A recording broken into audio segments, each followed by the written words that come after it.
The word however is a road sign indicating that the direction of the second clause will take a detour from that of the first.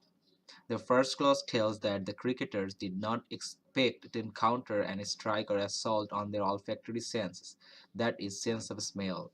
The detour sign is to indicating that the blank is to be filled with something that they did indeed encounter, something quite smelly, as a simple serviceable prediction.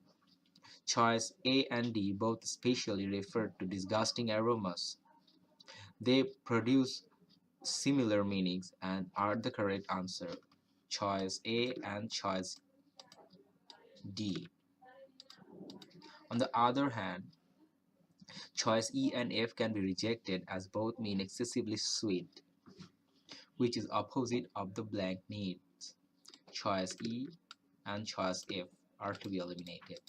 Besides, choice B and C both are wrong because dejected means sad and has nothing to do with smell. So choice B and C are also eliminated along with choice E and F. So the correct answers are choice A and choice D.